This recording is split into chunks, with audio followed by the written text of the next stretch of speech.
אני אגיד כמה מילים בעברית, כי השיעורים הולכים להיות בעברית, כי הדור הצעיר צריכים את זה. אבל השיעור יהיה דברים שיוצאים מן הלב על הצרכים של החינוך של הדור, של הילדים שאנחנו גודלים. It's a pleasure to see like-minded parents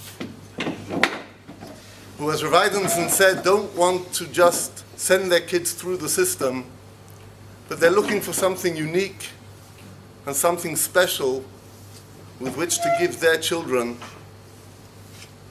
to give them the chinuch that they need. My rebbe always says that every child is one day going to be 1,000.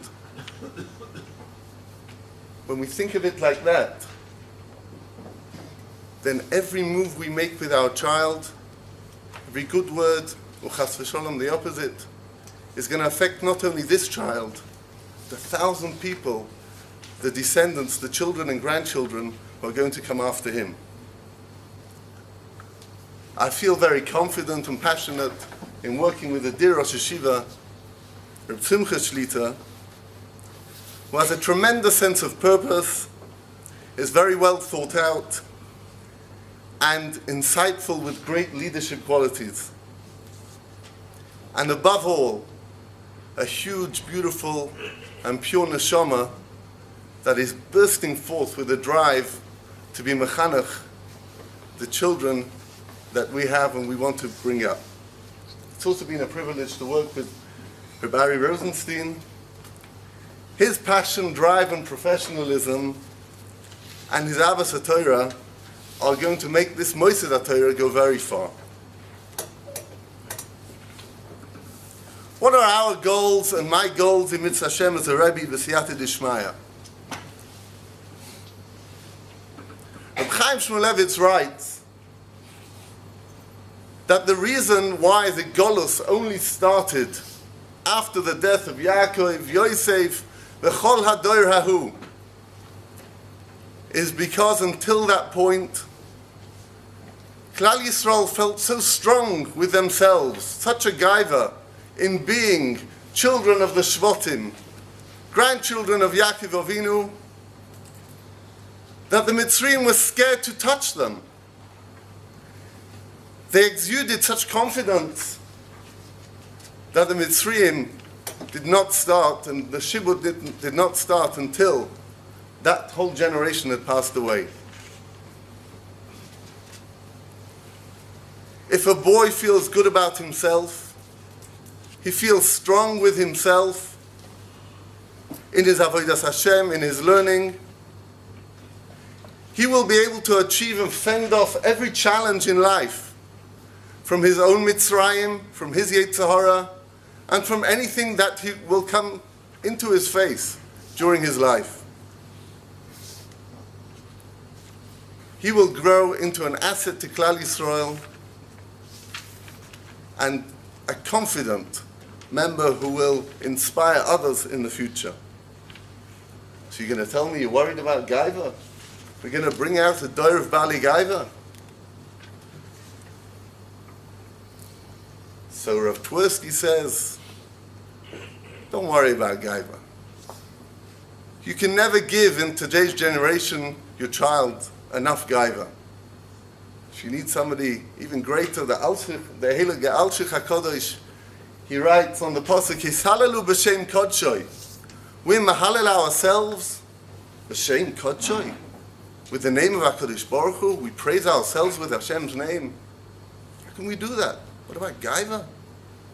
Says the Alshich HaKodesh, Yismach Leiv, Mevakshe Hashem. You have young Mevakshe Hashem. You can even be Mahalel them, B'Shem Kodshoy. This is the Rebbeinu Shleilem's Akind, you're the Rebbeinu Shleilem's child. And that is all mutter in the name of Yismach Leiv, Mevakshe Hashem. How are we going to achieve this? It's done by giving them confidence, positivity, building them in learning. There's never a bad kasha. It can be changed and can be directed into a fantastic kasha. A boy in morning Seder will say a tremendous chiddush. He'll give the shir that day. Many, many other innovative ideas which I have and which we'll be bringing through with the program in order to give them that gadlus ha'adam that will make them into an asset to Klal Yisrael.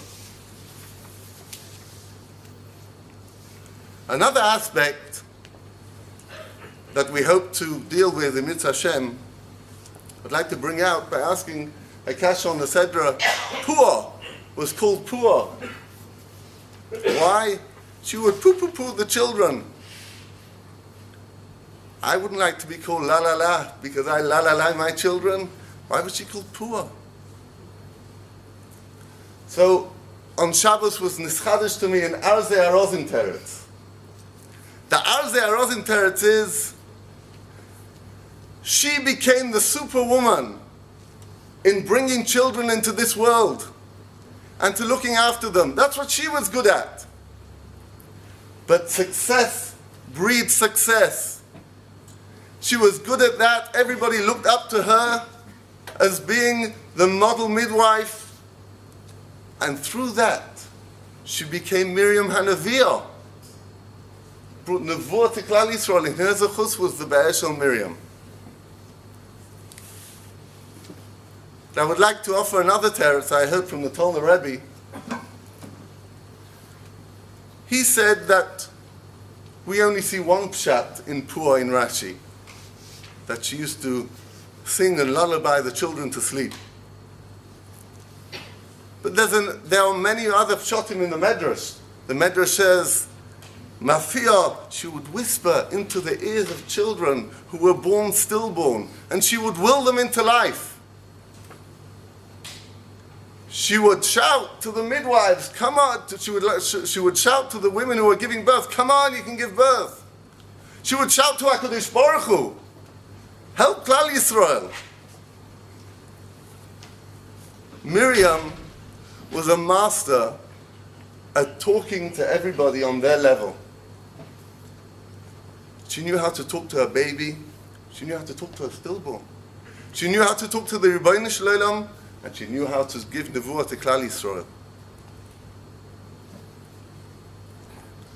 Today's generation certainly need their own way of talking. They need the same Torah given to them, but presented in a different way.